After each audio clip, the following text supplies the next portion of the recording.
الحمدللہ رب العالمین الرحمن الرحیم مالک یوم الدین ایاک نعبد و ایاک نستعین اہدنا الصراط المستقیم صراط الذین انعمت علیہم غیر المغضوب علیہم ولا الضالین آمین۔ الہ العالمین جو پڑھا ہے جانے جانا کی بارگاہ میں پیش کرتے ہیں، قبول فرما، اور جانے جانا کے طفیل جمیع انبیاء کرام، صحابہ کرام، صحابیات، اہل بیت اطہار، پنجتن پاک، 12 امام، حضور کے والدین کریمین، آل اطہار، ازواج مطہرات، رسول اللہ صلی اللہ علیہ وسلم کے جمیع بودا، حضور علیہ الصلوۃ والتسلیم کی امت کے تمام بزرگان دین، بالخصوص سید عبد القادر جیلانی، حضور غوث پاک رضی اللہ عنہ، حضرت سید معین الدین چشتی اجمیری رحمۃ اللہ علیہ، حضرت سید بہاؤالدین نقشبند بخاری رحمۃ اللہ علیہ، حضرت سید شہاب الدین سروردی رحمۃ اللہ علیہ، میرے آقا نعمت حضور مجدد الفسانی رحمۃ اللہ علیہ، میرے بادشاہ حضرت پیر حیدر شاہ رحمۃ اللہ علیہ، تمام بزرگوں کی بارگاہ میں بلندی درجات، اور جتنے حضرات میرے سمیت یہاں اس دعا میں شامل ہیں جو ہمارے اعضاء کربا حالت ایمان میں اس دنیا سے چلے گئے، میرے اللہ ان سب کی قبروں میں اور ہم سب کے دلوں میں اس سورہ فاتحہ کا نور داخل، صلی اللہ تعالی علی خیر خلق محمد۔ الحمدللہ رب العالمین والعاقبۃ للمتقین والصلاۃ والسلام علی سید الانبیاء والمرسلین، اما بعد فاعوذ باللہ من الشیطان الرجیم، بسم اللہ الرحمن الرحیم۔ یا ایھا الذین آمنوا اتقوا اللہ وکونوا مع الصادقین، قال اللہ تعالی فی الکلام المجید والفرقان الحمید، ان اللہ وملائکتہ یصلون علی النبی یا ایھا الذین آمنوا صلوا علیہ وسلموا تسلیما۔ کوئی زبان خاموش نہ رہے، بڑی ایمانداری سے پڑھیے، الصلاۃ والسلام علیک یا سیدی یا رسول اللہ وعلی آلک وصحابک یا حبیب اللہ، الصلاۃ والسلام علیک یا رحمۃ للعالمین وعلی آلک وصحابک یا جد الحسن والحسین۔ جتنا مجمع اتنی آواز نہیں ہے، اونچی آواز سے پڑھے، الصلاۃ والسلام علیک یا قائد الغر المحجلین وعلی آلک وصحابک یا امام الانبیاء والمرسلین۔ انتہائی قابل تکریم حضرات محترم، قرآن مجید فرقان حمید کی ایک آیہ مبارکہ آپ کے سامنے تلاوت کی ہے، جس کا سادہ سا ترجمہ یہ ہے، اللہ رب العزت نے ارشاد فرمایا، اے لوگوں جو ایمان لائے ہو، اتقوا اللہ، اللہ سے ڈرو، وکونوا مع صادقین، اور سچوں کے ساتھ ہو جاؤ، صدیقین کے ساتھ ہو جاؤ، صادقین کے ساتھ ہو جاؤ، سچوں کے ساتھ۔ اب یہ سچے کون ہیں؟ یہ سچے وہ ہیں جن کے لیے ہم سورہ فاتحہ میں اس کے دربار میں عرض کرتے ہیں کہ صراط الذین انعمت علیہم، اے ہمارے رب تو ہمیں ان کے راستے پر چلا جن پر تیرا انعام ہوا ہے۔ اب اللہ کا انعام کس پر ہے؟ اللہ کا انعام صدیق اکبر پر ہے، اللہ کا انعام فاروق اعظم پر ہے، اللہ کا نام عثمان غنی پر ہے، اللہ کا انعام حضرت علی پر ہے، اللہ کا انعام حضور کے صحابہ پر ہے، تابعین پر ہے، تبع تابعین پر ہے، صالحین پر ہے، بلکہ خود قرآن میں فرمایا کہ اللہ تعالیٰ نیک لوگوں کو سنگت عطا فرمائے گا، ان کی من النبیین، انعام یافتہ لوگوں میں سب سے پہلا طبقہ نبیوں کا ہے، والصدیقین، پھر صدیقین ہے، والشہداء، پھر شہید ہے، پھر صالحین ہے۔ تو قرآن نے 4 یہ درجے بیان کیے، 4 گروہ بیان کیے کہ جن پر اللہ کا انعام ہے۔ تو اللہ فرماتا ہے کہ تم سچوں کے ساتھ ہو جاؤ۔ تو سچے کون ہیں؟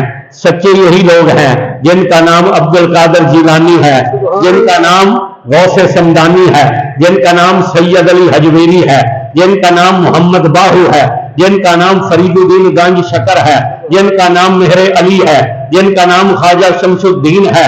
ارے یہ کتنے سچے ہیں! حضور داتا گنج بخش رحمت اللہ علیہ نے کشف الماجوب میں لکھا، ایک بزرگ تھے حضرت شفیع بلخی رحمت اللہ علیہ، ان کے دل میں یہ خواہش پیدا ہوئی کہ میں زیارت کروں حضرت حبیب اجمی کی۔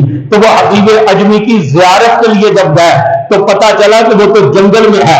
تو یہ جنگل میں پہنچے تو منظر عجیب تھا. عجیب عجمی سجدے میں پڑے ہوئے تھے, بکریاں چر رہی تھی اور بھیڑیے بکریوں کی حفاظت کر رہے تھے. ان کو ہوش ہو جائے کہ بھلا بھیڑیا بھی بکریوں کی رکھوالی کرتا ہے, بھیڑیا تو دشمن ہوتا ہے, وہ بکریوں کا راکھا تو نہیں ہوتا. اتنے میں حضرت نے سلام پھیرا.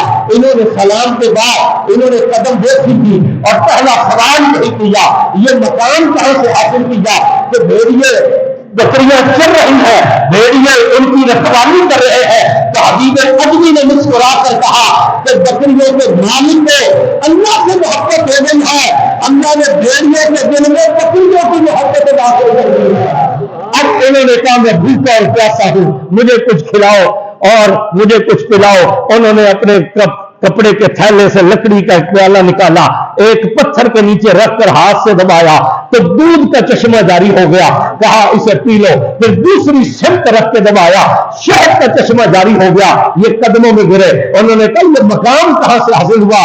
تو مسکرا کر کہا جب سے ہم یار کے بنے ہیں ساری کائنات ہماری بن گئی ہے. تو یہ انعام یافتہ کون ہے؟ نہرو انعام یافتہ نہیں ہے, گاندھی انعام یافتہ نہیں ہے, انعام یافتہ میں عبد القادر جیلانی ہے. اور کیا شان ہے ہمارے اس پیر کی جس کا تذکرہ ہو رہا ہے. اس ظاہری دنیا میں 91 سال آپ کی زندگی آپ نے گزاری. آپ کی عمر مبارک کتنی تھی؟ 91 سال. ساری زندگی 11ویں کھاتے بھی رہے ہو, کرواتے بھی رہے ہو, بولو تو صحیح ہو پاتی رہے. کتنی عمر مبارک تھی؟ 91 سال. وہ شیخ علی حیتی جن کا ذکر پچھلے جمعے کیا, یہ لاڈلے مرید تھے. عرض کرنے لگے آپ کی زندگی کے کتنے حصے ہیں؟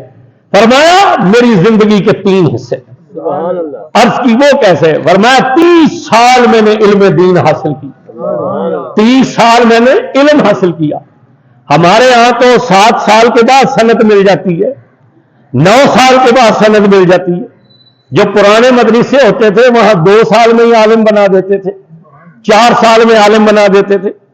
سیالوی صاحب رحمت اللہ علیہ جب پڑھنے کے لیے گئے تو فرماتے تھے کہ استاد نے سبق دیا یاد کرنے کے لیے 1 صفحہ یا چند سطریں, اور کہا محمد اشرف یہ پہلا سبق ہے, صبح سبق یاد کر کے آنا. حضرت سیالوی صاحب رحمت اللہ علیہ جب صبح استاد کی خدمت میں پیش ہوئے تو پوری کی پوری کتاب زبانی یاد کی,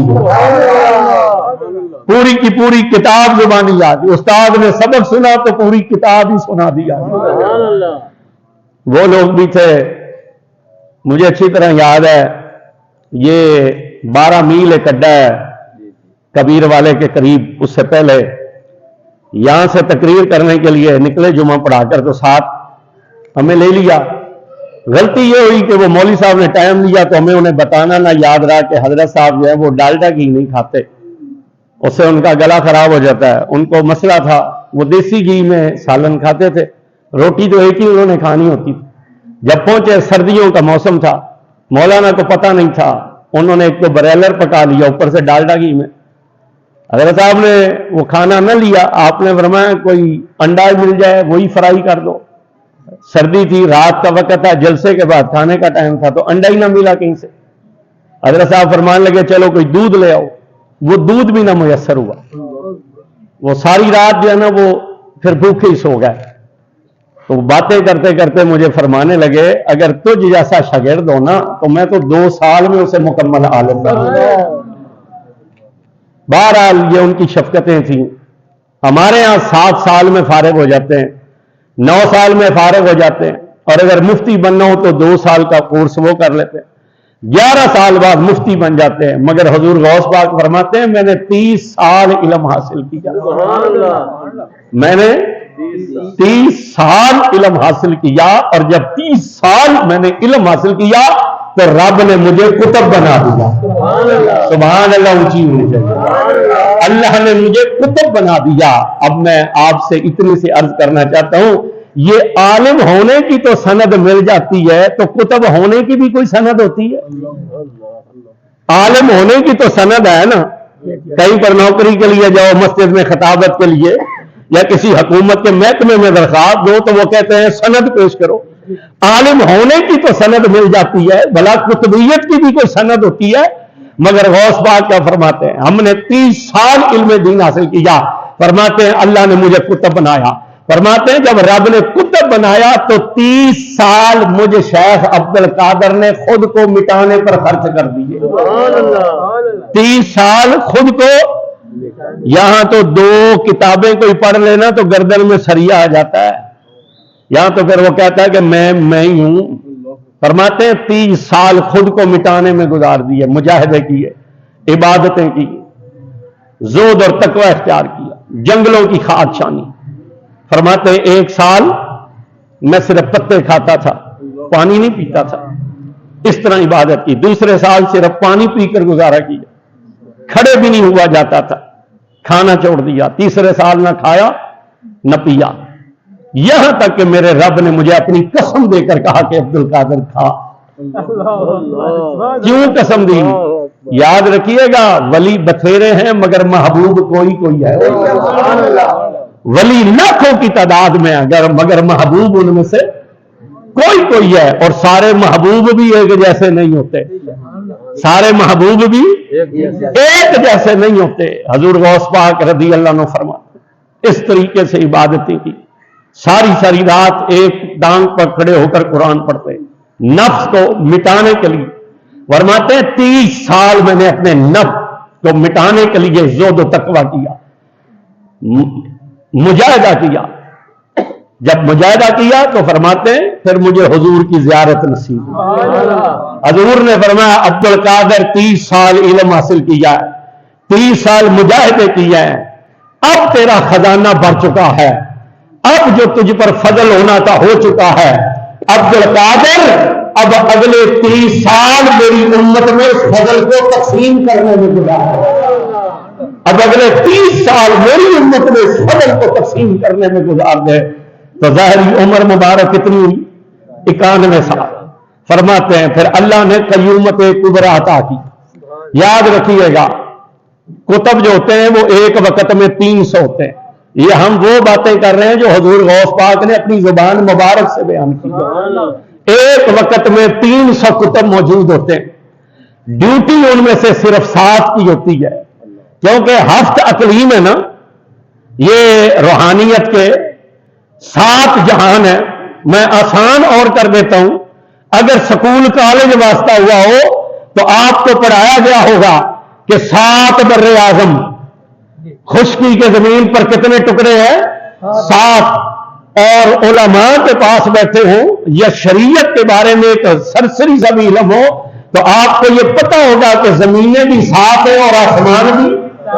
اسی طرح روحانیت کے جہان بھی 7 ہے. تو ڈیوٹی 7 کتبوں کی ہوتی ہے, مگر ایک وقت میں 300 ولیوں کو خصوصیت کا مقام عطا کیا جاتا ہے.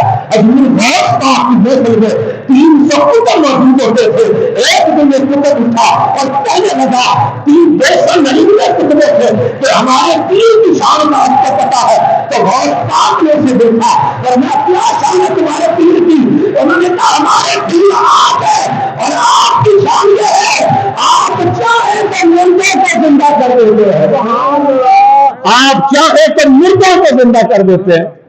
حضور غوث پاک نے کہا یہ تو نے ہمارا مقام کہاں سے سمجھ لیا, یہ تو نے ہمارا مقام کہاں سے سمجھ لیا. تڑپ کر گرا. اس نے کہا میں نے اپنی آنکھوں سے مردہ زندہ کرتے ہوئے دیکھا. فرمایا وہ تو نے ہمیں نہیں دیکھا. پھر اس نے کہا ہاتھ جناب کا تھا, ہوٹ جناب کے تھے. فرمایا ہاتھ ہمارا تھا مگر قوت ہماری نہیں تھی, قوت ہمارے مولا کی تھی. زبان ہماری تھی مگر طاقت ہماری نہیں تھی, طاقت ہمارے رب کی تھی. آپ نے فرمایا تو نے ہمارے مقام کو نہیں سمجھا, اور یہ شان تو پہلے درجے کی ہے. اور یہاں حدیث بخاری ہے, حدیث بخاری ہے. حضور ارشاد فرماتے ہیں, حدیث بھی حدیث قدسی ہے. حضور ارشاد فرماتے ہیں کہ میرے رب نے مجھ سے کہا تھا محبوب اولیاء کو تیرے رب نے اپنی چادر کے نیچے چھپا رکھا. اولیاء تحت قبائی, جتنے اولیاء ہیں وہ تیرے رب کی چادر کے نیچے چھپا. اور جب کوئی کسی ولی سے دشمنی کرتا ہے تو تیرا رب اس سے اعلان جنگ کرتا ہے. جب کوئی کسی ولی سے دشمنی کرتا ہے تو ہمارا اس کے ساتھ اعلان جنگ ہے. پھر اللہ نے کہا محبوب جب بندہ نوافل کے ذریعے تیرے رب کا قرب حاصل کرتا ہے، وہ بولتا ہے تو ہم اس کی زبان بن جاتے ہیں، سبحان اللہ اونچی بولیے گا، وہ سنتا ہے تو ہم اس کے کان بن جاتے ہیں، وہ پکڑتا ہے تو ہم اس کے ہاتھ بن جاتے ہیں، وہ چلتا ہے تو ہم اس کے قدم بن جاتے ہیں، محبوب وہ دیکھتا ہے ہم اس کی آنکھیں بن جاتے ہیں۔ یہ قرب نوافل کا مقام ہے کہ جب نوافل کے ذریعے بندہ اللہ کا قرب حاصل کرتا ہے تو رب فرماتا ہے وہ دیکھتا ہے تو ہم آنکھ بنتے ہیں، وہ بولتا ہے تو ہم زبان بنتے ہیں، وہ پکڑتا ہے تو ہم ہاتھ بنتے ہیں، وہ چلتا ہے تو ہم قدم بنتے ہیں۔ اللہ پوچھنا چاہتا ہے ارے جس کی آنکھیں اللہ بن جائے کون سی دیوار ہے جو اسے دیکھنے سے روک سکتی ہے؟ جس کے کان اللہ بن جائے کون سی آواز ہے جسے وہ سن نہیں سکتا؟ جس کے ہاتھ اللہ بن جائے کون سا کام ہے جو وہ کر نہیں سکتا؟ جس کے قدم اللہ بن جائے کون سا مقام ہے جہاں وہ پہنچ نہیں سکتا؟ اور جس کے ہاتھ جس کی زبان اللہ بن جائے کون سا ایسا کام ہے جو اس کے بولنے پر ہو نہیں سکتا؟ اس لیے یہاں ایک حدیث پڑھ کر اور بات کو کھولتے چلے جائیں، توجہ کیجئے گا۔ حضور فرماتے میرے رب نے مجھ سے کہا اے پیارے محمد، جب تیرا اللہ کسی کو اپنا دوست بنا لیتا ہے نا، کسی کو محبوب بناتا ہے تو وہ جبریل سے کہتا ہے جبریل سن، فلاں کو ہم نے محبوب بنا لیا ہے، تم بھی اس سے محبت کرنا شروع کر دو۔ تو جبریل اس سے محبت کرتے، پھر اللہ جبریل سے فرماتا ہے اب عرش کے فرشتوں کو بتلا کہ فلاں ہمارا محبوب ہے، تم بھی اس سے محبت کرو۔ تو جبریل ملائکہ اعلیٰ کے فرشتوں میں اعلان کرتے فلاں اللہ کا محبوب ہے تو وہ اس سے محبت کرنے۔ پھر اللہ فرماتا ہے اب ساتویں آسمان کے فرشتوں کو بتلا دے فلاں کو اللہ نے اپنا محبوب بنا لیا، تم بھی اس سے محبت کرو۔ تو ساتویں آسمان والے محبت شروع کر دے۔ پھر اللہ فرماتا ہے چھٹے آسمان میں اعلان کر فلاں سے اللہ کو محبت ہو گئی ہے، تم بھی اس سے محبت کرنا۔ چھٹے آسمان والے محبت کرتے ہیں، پھر پانچویں آسمان میں اعلان ہو جاتا ہے، وہ محبت شروع کر دیتے ہیں، پھر چوتھے آسمان پر اعلان ہو، پھر وہ محبت کرتے ہیں، پھر تیسرے پر اعلان ہوتا ہے وہ محبت کرتے ہیں، پھر دوسرے پر اعلان ہوتا ہے وہ محبت کرتے ہیں، پھر پہلے پر اعلان ہوتا ہے وہ محبت کرتے ہیں۔ اللہ نے کہا محبوب جب 7 آسمان والے محبت کرنے لگتے ہیں پھر تیرا رب جبریل سے فرماتا ہے زمین پر اتر، اب زمین میں اتر کر اعلان کر دے کہ فلاں بندے کو اللہ نے اپنا محبوب بنا لیا ہے، لہذا زمین والے بھی اسے محبوب بنا لے، زمین والے بھی اسے محبوب بنا لے۔ اب توجہ کیجئے گا، یہ حدیث جو ہے وہ صحیح حدیث ہے اور متفق حدیث ہے۔ جبریل اعلان کرتا ہے زمین میں فلاں اللہ کا محبوب ہے لہذا اس سے محبت کرو، مگر سارے تو نہیں کرتے۔ جبریل کا اعلان سچا ہے، حضور کا فرمان آواز نہیں آئی، اللہ کی بات سچی ہے، تو پھر سارے کیوں نہیں محبت کرتے؟ آپ نے سوچا نہیں کبھی اس بات پر؟ چلو غوث پاک کو کچھ مانتے ہیں کچھ نہیں مانتے، داتا صاحب کی بھی بہت ساری دنیا منکر ہے، سلطان بہو کی بھی منکر ہے، پیر سیال کی بھی منکر ہے، میرے علی کی بھی منکر ہے، لوگ تو مولا علی کے بھی منکر ہے، صدیق اکبر کے بھی منکر ہے، بولے نہیں آپ حضرات؟ حضور کی شان محبوبی میں تو انکار کوئی نہیں ہے نا، بولنا پڑے گا آپ کو۔ حضور تو اللہ کے قطعی محبوب ہیں کہ نہیں؟ اونچی آواز ہونی چاہیے آپ سے۔ حضور تو اللہ کے سب سے بڑے محبوب ہیں، بولیے نا، حضور تو اللہ کے سب سے بڑے محبوب ہیں، حضور سے بڑا تو محبوب کوئی نہیں، تو سارے تو پھر حضور سے بھی محبت نہیں کرتے۔ آواز نہیں آئی آپ کو؟ میں ولیوں کی بات نہیں کر رہا، میں علی کی بات بھی نہیں کر رہا، میں صدیق کی بات بھی نہیں کر رہا، میں نبیوں کی بات بھی نہیں کر رہا، حضور تو سب سے بڑے محبوب ہیں نا، بولیے نا، حضور تو سب سے بڑے محبوب ہیں، سب سے بڑے محبوب ہیں، جن سے اللہ محبت کرتا ہے، جن کی محبت فرض ہے، جن کی محبت واجب ہے، جن کی محبت کے بغیر اللہ نہیں ملتا ہے، جن کی محبت کے بغیر نمازیں نہیں رہتی، جن کی محبت کے بغیر ایمان بھی نہیں جاتا۔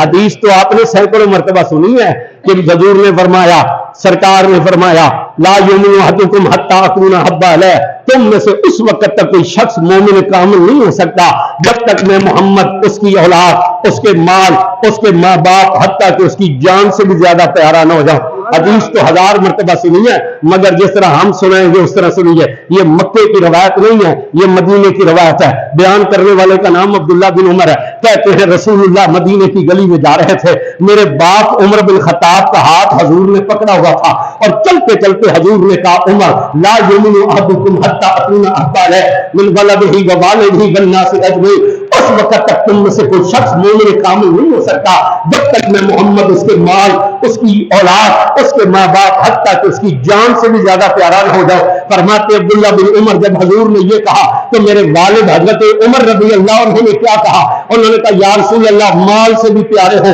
اولاد سے بھی پیارے ہو، ماں باپ سے بھی پیارے ہو، مگر جان سے نہیں، مگر جان سے۔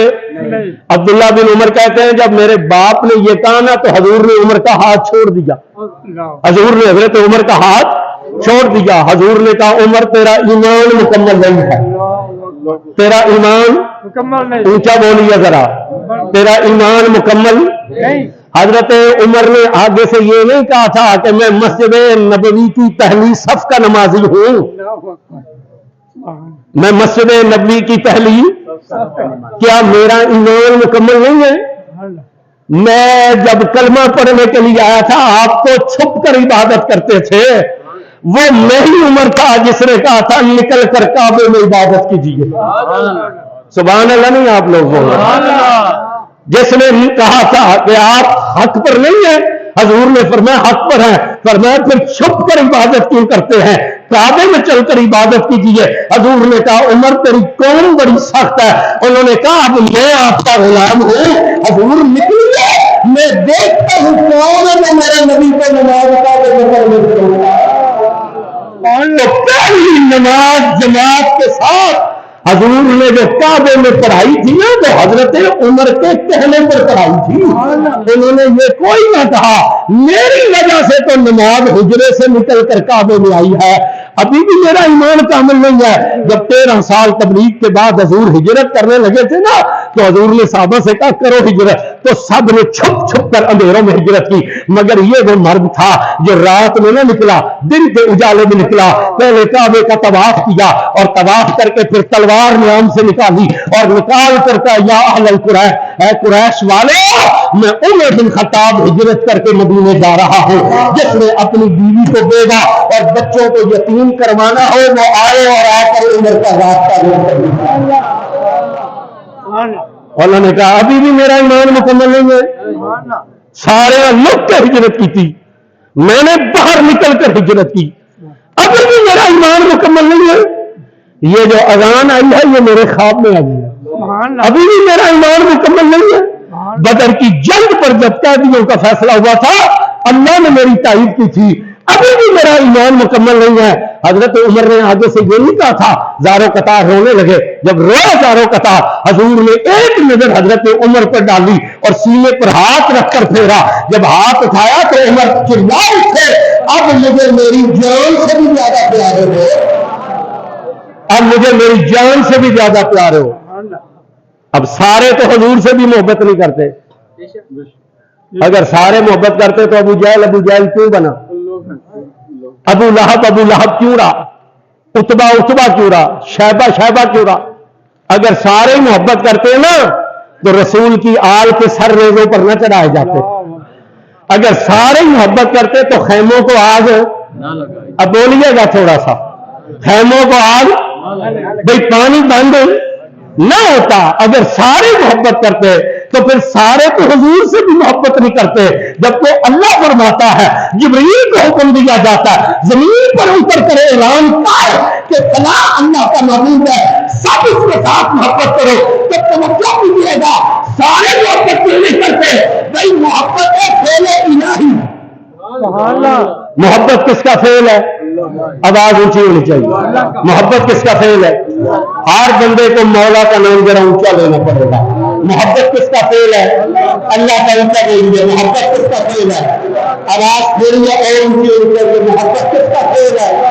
اللہ کا، تو اللہ کیا ہے؟ اللہ نور السماوات والارض، اللہ نور ہے زمین اور آسمانوں کا، اور محبت فعل ہے اللہ کا۔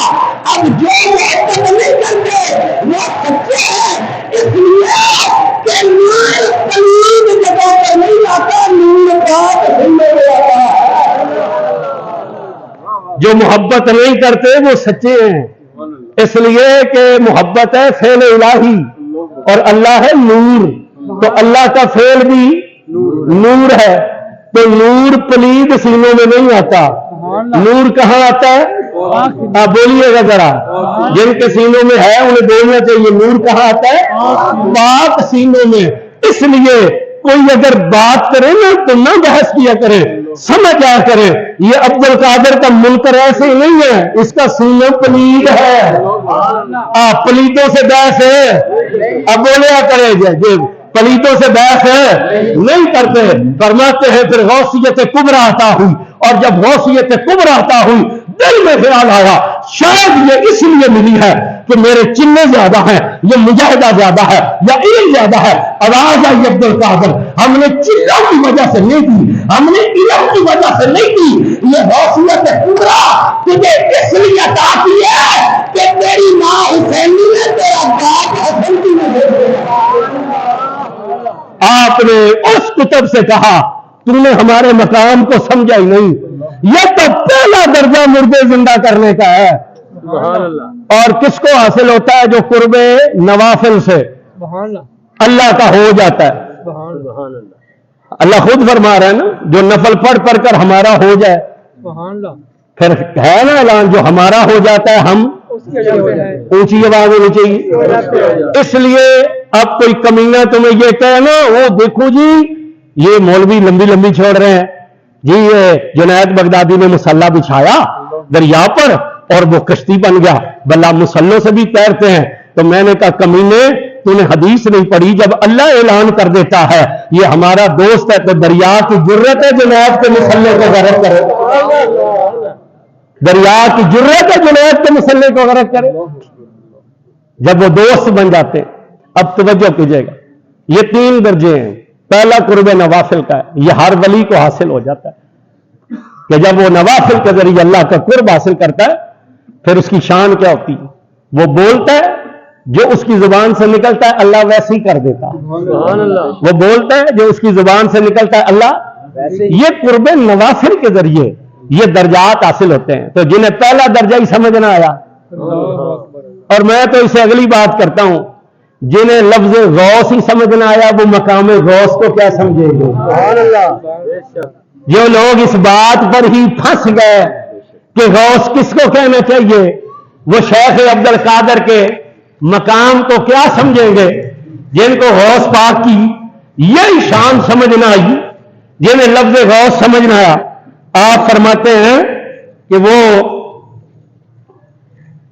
یہ تو پہلا مقام تھا، فرماتے ہیں یہ تو پہلا مقام ہے جس کو تو نے سمجھا، فرمایا یہ قرب نوافل والوں کی شان یہ ہے کہ جب وہ قرب حاصل کر جاتے ہیں نفلوں کے ذریعے پھر وہ مردے کو بھی زندہ کر دیتے ہیں۔ ہاں یہ مقام تو حضرت پیر میر علی شاہ کو بھی حاصل تھا، سبحان اللہ، اونچی نہ کرنا پرچہ ہو جانے دوڑے، یہ مقام تو پیر سید میر علی شاہ کو بھی حاصل تھا۔ جب مرزا بے ایمان سے کہا نکل باہر، تو بھی کاغذ قلم رکھ، ہم بھی کاغذ قلم رکھتے ہیں، تو اپنے قلم سے حکم دے، میں اپنے قلم کو حکم دیتا ہوں، تو اس نے آگے سے کہا نہیں میں باہر، آپ گئے تھے نا لاہور مناظرہ کرنے کے لیے، تو آپ نے کہا تھا نکل آ باہر کر مناظرہ، اس نے کہا تمہارے مرید ہیں پشاور کے پٹھان اور مجھے ڈر ہے کہ پشاور کا پٹھان مجھے گولی نہ مار دے، اے میرے علی شاہ میں بھی قرآن کی سورہ فاتحہ کی تفسیر لکھتا ہوں، تو بھی ان 7 آیتوں کی تفسیر لکھ، جس کی تفسیر اچھی ہے وہ سچا۔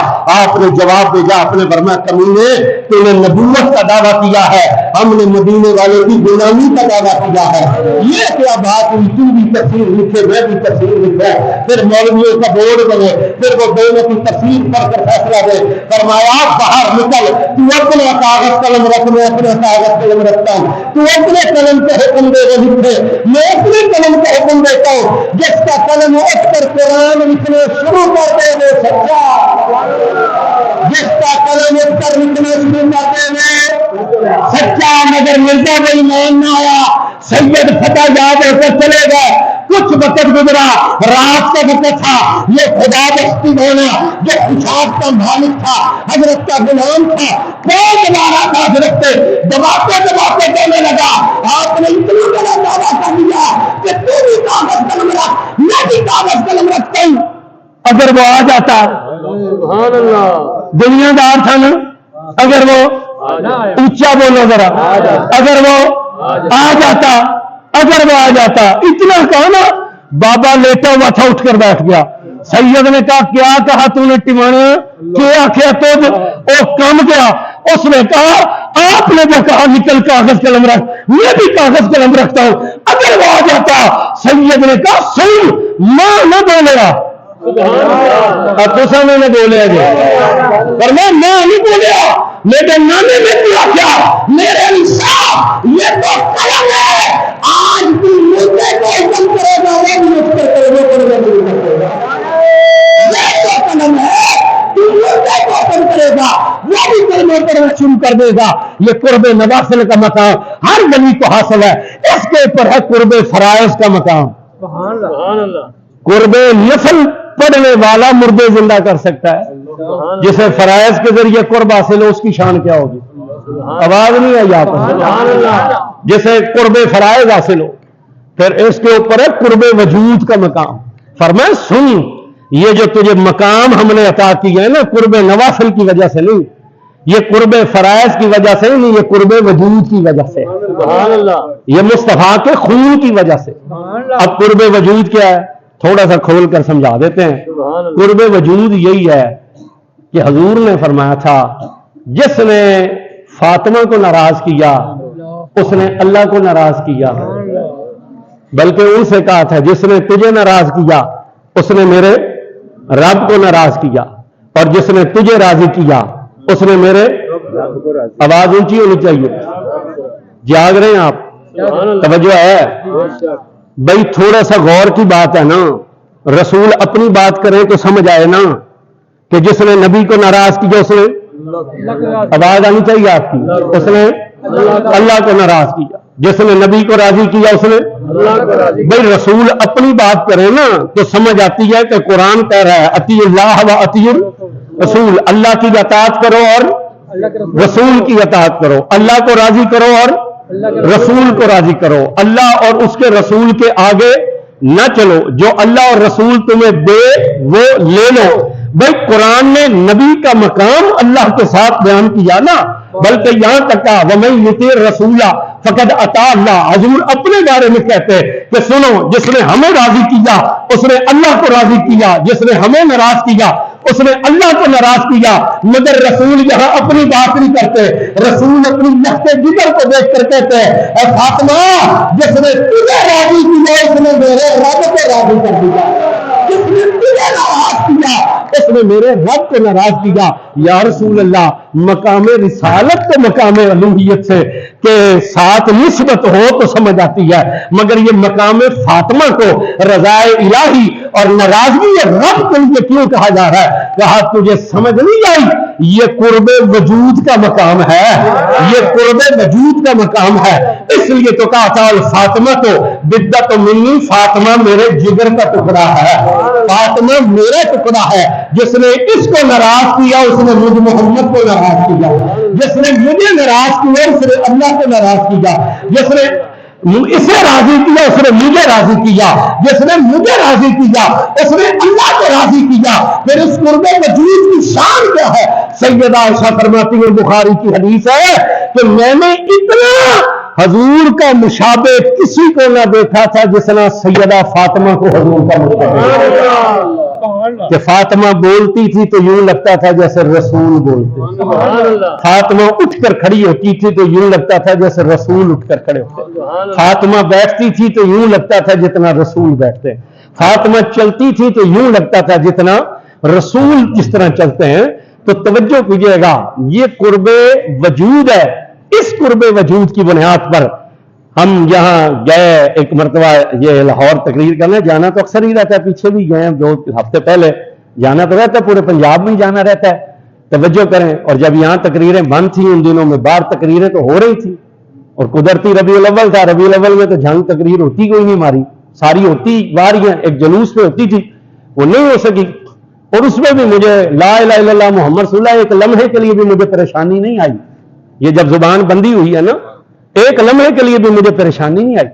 صرف مجھے تھوڑی سی پریشانی تب ہوئی جب مسجد کی آمدنی کم ہو گئی اور ہمارے دوست پریشان ہوئے، ورنہ لا الہ الا اللہ محمد رسول اللہ ایک لمحے کے لیے بھی میں پریشان نہیں ہوا کہ میری زبان کی بند ہوئی، کیونکہ مجھے پتا ہے میری زبان کسی دنیا دار کے لیے بند نہیں ہوئی، یہ قرآن کے لیے بند ہوئی ہے، اور قیامت کے دن ہمارے لیے کم از کم ایک عمل تو ہے اللہ کے دربار میں پیش کرنے کے لیے کہ ہماری زبان اس لیے بند کی گئی کہ ہم نے قرآن کے حق میں بات کی. مجھے ایک لمحہ بھی پریشانی نہیں. اور میں یہاں سے آپ کو یہ بھی بات کہنا چاہتا ہوں، کوئی اپنی خود نمائی یا تعریف نہیں کرنا چاہتا. یہ جو لوگ ہماری مخالفت کرتے رہتے ہیں دن رات، یہ اب اس ہمارے مسلک میں سے کوئی اور بندہ بھی تو بتلائیں جو اس دلیری سے اٹھ کر بولتا ہو. آپ کے پورے جنگ میں سے مجھے کوئی اور بھی تو دکھلا دیں جو اس طرح بولتا ہو.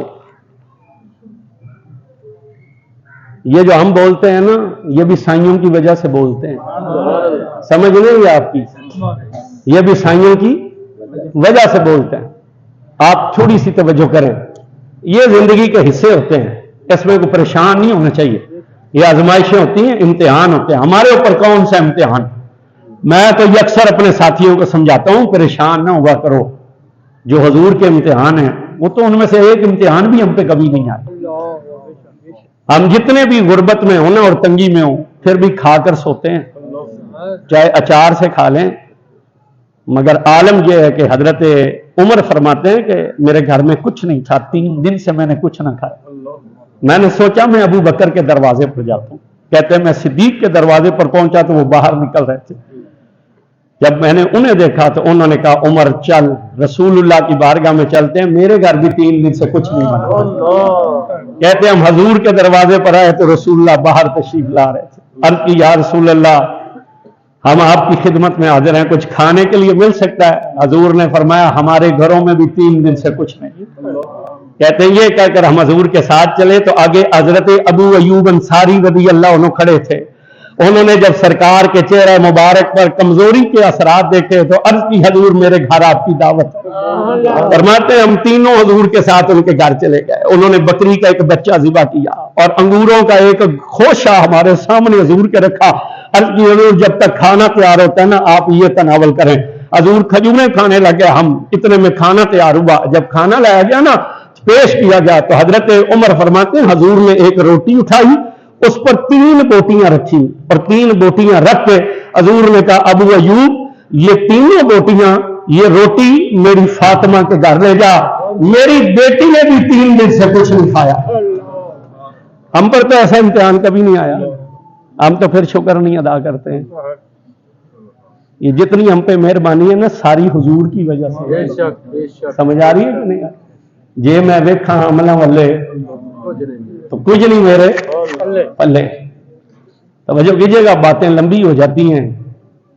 یہ قرب وجود ہے کہ حضور فرماتے ہیں کہ جس نے تجھے راضی کیا اس نے میرے رب کو راضی کیا، اور جس نے تجھے ناراض کیا اس نے میرے. یہ لاہور ہم گئے تو ہم سے پہلے ایک صاحب تقریر کر رہے تھے، اور کیا تقریر ہوتی؟ یہی تقریر وہ جیلم کا مرزا کمینہ بھی کر رہا ہوتا ہے. پچھلے دنوں میں نے بھی سنا اس کا کلپ کہ رسول اللہ نے مولوی صاحب تقریر کر رہے تھے. حضور نے فاطمہ سے کہا ایسا نہ ہو کہ قیامت کے دن لوگ عمل لے کر آئیں اور تو نسب لے کر آئے. قیامت میں نسب کام نہیں آئے گا، اے فاطمہ عمل لے کر آنا، عملوں سے بیڑا پار ہوگا. تو آگے سے بکواس کیا کی کہ نبی تو سگی بیٹی نہیں بخشوا سکتا، نبی تو سگی بیٹی نہیں بخشوا سکتا.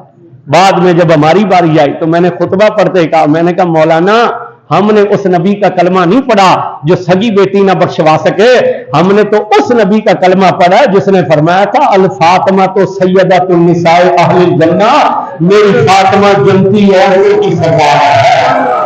ہاتھ اٹھا کر حسین کی ماں کے نام پر میں نے کہا ہم نے اس نبی کا کلمہ نہیں پڑھا جو سگی بیٹی نہ بخشوا سکے، ہم نے تو اس نبی کا کلمہ پڑھا ہے جس نے کہا تھا الفاطمہ کو سیدۃ النساء الجنہ، میری فاطمہ جنتی ہے تو سردار ہے۔ پرانی نگاہ آوازوں میں قرآن پر رکھ کے کہتا ہوں فاطمہ نمازوں کی وجہ سے جنت کی سردار ہی بنی ہے، فاطمہ روزے کی وجہ سے جنت کی سردار ہی بنی ہے، فاطمہ عبادتوں کی وجہ سے جنت کی سردار ہی بنی ہے۔ ارے یہ تو فاطمہ ہے نا، یہ جب اعلان ہوا تو فاطمہ پر نماز فرض ہو چکی تھی، اس لیے کہ یہ اعلان مدینے میں ہوا ہے۔